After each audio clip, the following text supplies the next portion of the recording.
পৃথিবীর অন্যতম নিষ্ঠুরতম শাসক ছিল শেখ হাসিনা। জাতীয় সংসদে শেখ পরিবারের 34 জন সদস্য ছিল, যারা কেউ ভোটে নির্বাচিত হয়নি।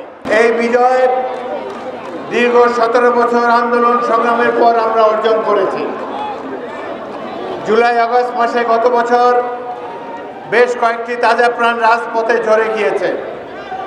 আমি প্রথমেই জুলাই আগস্ট গণ অভ্যুত্থানের শহীদ ব্যক্তিবর্গের, বিশেষ করে তরুণদের, ছাত্রদের রুহের মাগফিরাত কামনা করি। আমরা অনেকেই ধারণা করেছিলাম যে শেখ হাসিনার ভয়াবহ মাফিয়াতন্ত্র বোধহয় যুগের পর যুগ ধরে চলবে।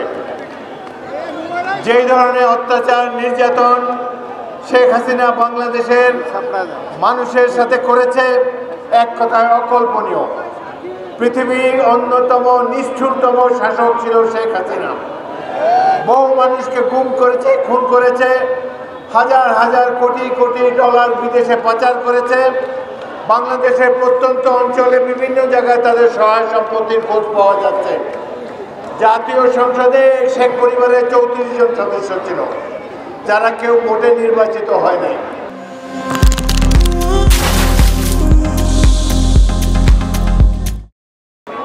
কত প্রকার ভোট কারচুপি করা যায় বাংলাদেশে, সব শেখ হাসিনা এই দেশে তার উদাহরণ রেখে গিয়েছে। যাই হোক, একটা জিনিস প্রমাণ হলো যে আল্লাহ অনেককে ছাড় দেন, কিন্তু একেবারে ছেড়ে দেন না কাউকে। অবশেষে দীর্ঘ সংগ্রামের পর, বাংলাদেশের জনগণের আত্মত্যাগের পর এই মাফিয়া শেখ হাসিনা সরকারের পতন ঘটেছে।